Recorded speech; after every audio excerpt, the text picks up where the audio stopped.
بالکل ملحوظ خاطر ہے، بالکل ہے، لیکن انہوں نے اپنے پیشنٹ کو یہ مشورہ دیا ہے کہ آپ مسواک بھی کر کے دیکھ لیں اور یہ جو ٹوتھ پیسٹ کا استعمال بھی کر کے دیکھ لیں، اور دیکھیں کہ پھر کسی سے اور کوئی جو ہے اس سے پوچھ بھی لیں کہ یہ مسواک بہتر ہے یا ٹوتھ پیسٹ بہتر ہے یا صرف انگلی سے ہی کلی کرنا ہی کافی ہے۔ تو یہ تو اس قسم کا خط ہے۔ مجھے تو اصل میں یہ آئین ہمارا جو ہے نا، آپ کو پتہ ہے کہ میرا یہ ہمیشہ سے موقف رہا ہے کہ 1973 کا اصلی آئین بھی اور اس میں جو ترامیم ہو چکی ہیں، یہ ایک ایسا گورکھ دھندا بنایا گیا ہے، ہر شخص نے اپنی ضرورتوں کے تحت اپنے اس کو استعمال کیا ہے اور اب بھی کیا جا رہا ہے۔ بالکل ٹھیک، لیکن میرے خیال پاشا صاحب کی طرف جی بالکل پاشا صاحب سے کرتے ہیں۔ ارشاد صاحب ذرا یہ ان معاملات پہ تو ہم پروگرام کے اگلے حصے میں بات کریں گے۔ پاشا صاحب پہلے تو شکریہ آپ کے وقت کا۔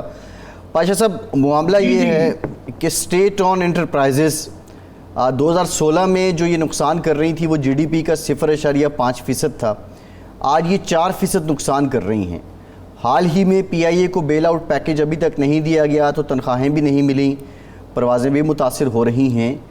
یہ سسٹینیبل ہے اگر ہم صرف پی آئی اے کی بات ہی کر لیں، اس کو چلانا یا اس کو ری انجینئر کرنا؟ بسم اللہ الرحمن الرحیم۔ دیکھیے، آپ نے جو اعداد و شمار دیے ہیں، ہمارا اندازہ یہ ہے کہ یقیناً جو ہم اسٹیٹ اونڈ انٹرپرائزز کا جو ہمارے فیڈرل بجٹ پہ بوجھ ہے اس میں نمایاں طور پر اضافہ ضرور ہوا ہے، مگر یہ اللہ کا شکر ہے کہ شاید ابھی تک 4% آف جی ڈی پی تک نہیں پہنچا ہے۔ اندازہ یہ ہے کہ وہ اس وقت تقریباً 2% آف جی ڈی پی ہو چکا ہے، وہ بھی بہت زیادہ ہے، 1500-1600 ارب سے بھی زیادہ جا چکا ہے۔ اب سوال یہ پیدا ہوتا ہے کہ اس بوجھ کو کس طرح کم کیا جائے۔ یقیناً آپ کو اس کا اندازہ ضرور ہوگا کہ اس میں ایک بہت بڑا حصہ ہمارا جو پاور سیکٹر ہے، یعنی کہ بجلی کا جو شعبہ ہے، اس کی جو سبسڈی ہے وہ اس کا یہ بہت بڑا حصہ ہے۔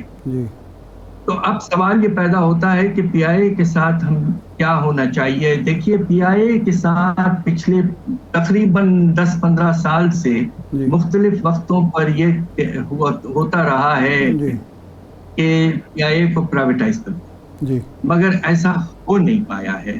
اور 1-2 مرتبہ ایسا ہوا ہے کہ جو سول ایوییشن اتھارٹی کے جو سٹاف ہے، کافی بڑا یونین ہے یہ، ان کے احتجاج کی وجہ سے بھی یہ سلسلہ آگے نہیں بڑھ پایا تھا۔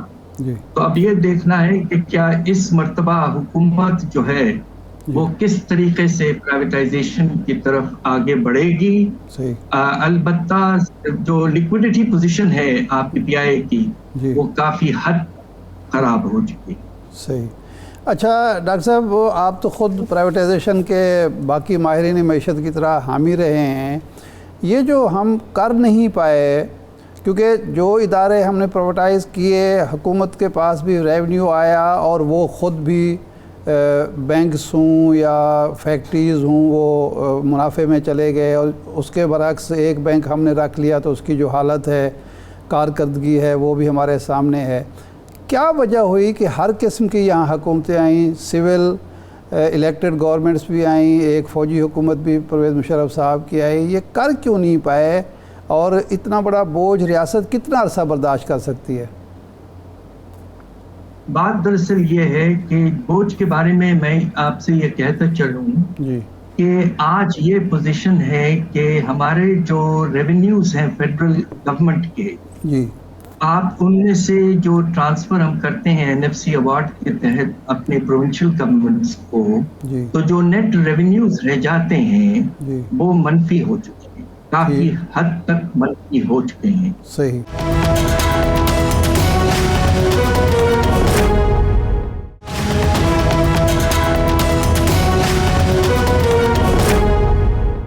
ڈاکٹر صاحب، یہ جو سابق حکومت میں پی ٹی آئی دور حکومت میں ایک منسٹر صاحب نے اعلان کر دیا، بیان دے دیا اسمبلی میں کھڑے ہو کے کہ جو ہمارے پائلٹس جو ہیں اتنے ایک تعداد بتا دی کہ جی وہ ایجوکیٹڈ نہیں ہیں، جعلی ڈگریاں ہیں اور جعلی طور پر بھرتی ہوئے ہیں، اس سے بھی پی آئی اے کو نقصان ہوا یا اوورآل ہماری انڈسٹری کو، ایویشن کو؟ یقیناً ہوا ہے، آپ نے بالکل ٹھیک کہا۔ اب دیکھیے کوالٹی آف ٹریننگ میں بھی جو کمی آئی ہے، جی، اور ایک نظام ایسا کھڑا ہو گیا ہے کہ کوالٹی پہ بالکل امفسس نہیں رہا، اور ہوا یہ کہ جو پائلٹس ہمارے دوسرے ایئر لائنز میں چلے گئے تھے جی، وہ تقریباً بے روزگار ہو گئے اس کے نتیجے میں۔ صحیح، تو یہ دیکھیے ہر طرح سے ہم نے سٹینڈرڈز کو گرنے دیا ہے، جی، اور کوئی ایمفسس اس میں نہیں رہی ہے، اور ود آل ڈیو ریسپیکٹس ہماری بیوروکریسی جو ان اداروں کو چلاتی ہے جی، منسٹری لیول پر اور اداروں میں، جی، ان کی ٹیکنیکل اور financial expertise with all due respects بہت لمیٹڈ۔ صحیح، جی اچھا ڈاکٹر صاحب، ایک اور معاملہ ہے، ابھی حال ہی میں ہم یہ دیکھ رہے ہیں کہ ڈالر کی قدر میں کمی ہوئی ہے، روپیہ تگڑا ہوا ہے اور بتدریج یہ سلسلہ جاری ہے۔ بہت بڑا ایلیمنٹ تھا جو ذخیرہ کیا جا رہا تھا ڈالر، پھر اسمگلنگ بھی ایک بہت اہم سلسلہ تھا۔